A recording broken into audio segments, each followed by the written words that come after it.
Doctor Mohammad Yunus হয়তো ক্ষমতায় থাকবে না, কিন্তু কিছু কর্মকাণ্ড করে যাচ্ছেন যেটা বাংলাদেশে নতুন এক ইতিহাসের সাক্ষী হচ্ছি আমরা। 1971 থেকে 2025 54 বছরের হিসাব নিকাশ। স্বাধীনতা পূর্ব সময় বাংলাদেশ থেকে $4.2 বিলিয়ন সম্পদ তারা নিয়ে গিয়েছিল।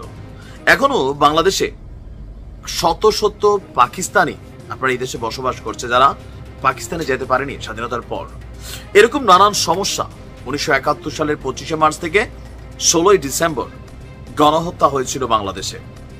এই সকল কিছুর জন্য পাকিস্তান কখনো ক্ষমা চায়নি। তবে সেই পাকিস্তান আজকে ক্ষমা চাইতে এবং কি স্বাধীনতা পূর্বে বাংলাদেশ থেকে যে সম্পদগুলো নিয়েছিল সেগুলোকে ফেরত দিতে রাজি হয়েছে। ভাবা যায় আজকে পুরো জাতির জন্য একটা বিজয় বিজয় দিন আমার কাছে মনে হয়েছে, কারণ পাকিস্তান অবশেষে ঝুকছে। টোটাল কৃতিত্বটা আমি মনে করি ডক্টর মোহাম্মদ ইউনূসের এবং এই সরকারের, যেটা প্রশংসা সেটা করতেই হবে।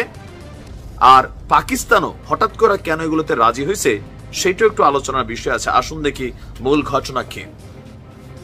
স্বাধীনতা পূর্ব বাংলাদেশের সম্পদ ফেরত এবং গণহত্যার জন্য সাধারণ ক্ষমা চাওয়া নিয়ে আলোচনা করতে সম্মত হয়েছে আপনার পাকিস্তান। ঢাকা ইসলামাবাদ বিদ্যমান সম্পর্ককে এগিয়ে নিতে দুই দেশই এই মুহূর্তে একমত। আর আজকে একটা বৈঠকের শেষে আমাদের পররাষ্ট্র সচিব জসিমউদ্দিন তিনি তথ্য জানিয়ে বলছেন যে দুই দেশের সচিব পর্যায়ের মধ্যে আপনার আজকে একটা বৈঠক হয়েছে। ইভেন এই মুহূর্তে বাংলাদেশে পাকিস্তানের যিনি পররাষ্ট্র সচিব আমনা বালুচ, তিনি তার নেতৃত্ব নিয়ে একটা দল নিয়ে এসেছেন বাংলাদেশে, এবং বাংলাদেশ সরকারের পক্ষ থেকেও সচিব পর্যায়ে বৈঠকটা হয়েছে। আমাদের পররাষ্ট্র সচিব বলছেন পাকিস্তানের কাছ থেকে স্বাধীনতা পূর্ব বাংলাদেশের সম্পদ হিসেবে $4.2 বিলিয়ন ফেরত চেয়েছে বাংলাদেশ। বিষয়টি নিয়ে আলোচনা এগিয়ে নিতে সম্মত হয়েছে ইসলামাবাদ।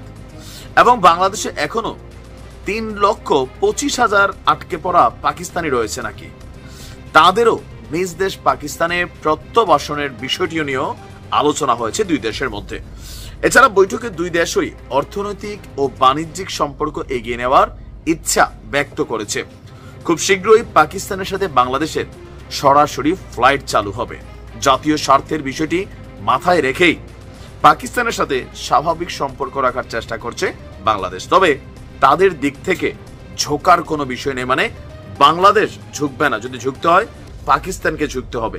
এই দেশের সাথে ব্যবসা বাণিজ্য করতে হলে পাকিস্তানকে সেই 1971-এর জন্য ক্ষমা চাইতে হবে, এবং বাংলাদেশের যে টাকা পয়সা তারা আগে লুটপাট করে নিয়ে গেছিল সেগুলো ফেরত দিতে হবে। গতকালকে আমরা আলোচনাটা শুনছিলাম যে আজকে বৈঠকের সময় এই দাবিগুলো উঠবে, দিন শেষে উঠেছে, এবং পাকিস্তানও বিষয়গুলো নিয়ে আলোচনা করছে এবং কি পজিটিভ ইঙ্গিত দিয়েছে। এই সময় ঢাকায় সফররত পাকিস্তানের পররাষ্ট্র সচিব আমনা বালুচ তিনি বলছেন বৈঠক শেষে যে ঢাকায় এসে তিনি খুশি, এবং বৈঠকে যে আলোচনাগুলো হয়েছে এটা ফলপ্রসূ আলোচনা হয়েছে। বাংলাদেশের পক্ষে পররাষ্ট্র সচিব জসিমউদ্দিন এবং পাকিস্তানের হয়ে ঢাকা সফররত দেশের পররাষ্ট্র সচিব আমনা বালুচ অংশ নেন। হোয়াট এ হিস্ট্রি, এগুলা ইতিহাস হয়ে থাকবে। পাকিস্তান এখন কেন চাইছে আসেন? বাংলাদেশ একটা র্যাপিডলি গ্রোথ ইকোনমিক্যাল কান্ট্রি।